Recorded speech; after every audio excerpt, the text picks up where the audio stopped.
বন্ধুরা, সবকিছুই ঠিকঠাক চলছিল, কিন্তু তারপর ভারত একেবারে জেতা ম্যাচ হেরে গেল।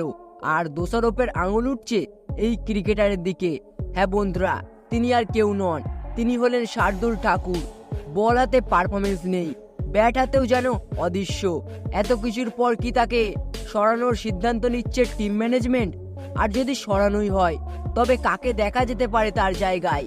তো বন্ধুরা, এই বিষয়টিকে নিয়ে বিস্তারিত আলোচনা করবো আজকের এই ভিডিওটিতে। তাই বন্ধুরা, ভিডিওটি স্কিপ না করে শেষ পর্যন্ত দেখার জন্য অনুরোধ রইল। বন্ধুরা, ইংল্যান্ডের বিরুদ্ধে প্রথম টেস্টে লড়াই করেও জয়ের মুখ দেখতে পারল না ভারতীয় দল। এই ম্যাচে বেশ কয়েকজন প্লেয়ারের পারফরমেন্স নিয়ে প্রশ্ন উঠেছে ঠিকই, কিন্তু সবচেয়ে বেশি আলোচনায় শার্দুল ঠাকুরের নাম। দ্বিতীয় ইনিংসে বেন ডাকেট আর হ্যারি ব্রুককে আউট করে একসময় ভারতকে ফিরিয়ে আনেন তিনি। কিন্তু এরপর জো রুট, বেন স্টোকস আর জেমি স্মিথরা তার বলই যেন খেললেন অনায়াসে। সেই মুহূর্তেই যেন ম্যাচের রাশ ছুটে গেল ভারতের হাত থেকে। শুধু বোলিংই নয়, ব্যাট হাতেও যেন শার্দুল ঠাকুরের পারফরমেন্স হতাশাজনক। প্রথম ইনিংসে মাত্র 1 রান আর দ্বিতীয় ইনিংসে 0। যখন টিম ইন্ডিয়ার মিডল অর্ডার আর লোয়ার অর্ডারের কাছে আশা করা হয়েছিল একটু ফাইট, ঠিক তখনই ব্যর্থ হলেন শার্দুল ঠাকুর। আর এখানেই শুরু হয়েছে প্রশ্ন, দলের এমন ব্যর্থতায় তিনিই কি মূল দোষী? টিম ম্যানেজমেন্ট এখন ভাবছে শার্দুলের বদলি নিয়ে, আর সেই দৌড়ে সবচেয়ে এগিয়ে নীতিশ কুমার রেড্ডির নাম। বন্ধুরা, অস্ট্রেলিয়ার বিপক্ষে নিজের প্রথম টেস্ট সিরিজেই নজর কাড়েন এই তরুণ অলরাউন্ডার।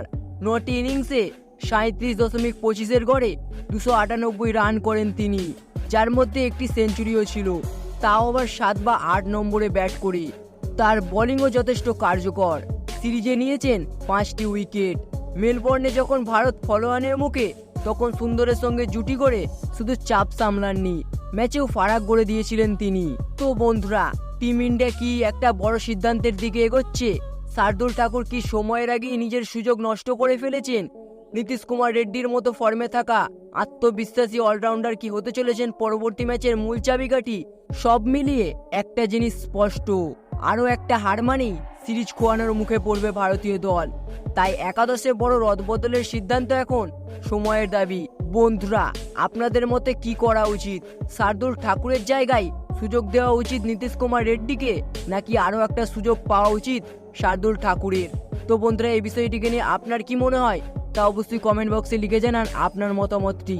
তো বন্ধুরা, ভিডিওটি দেখে যদি একটুও ভালো লেগে থাকে তাহলে অবশ্যই একটি লাইক করে দেবেন, এবং চ্যানেলটিতে নতুন হলে অবশ্যই চ্যানেলটি সাবস্ক্রাইব করে দেবেন। ধন্যবাদ।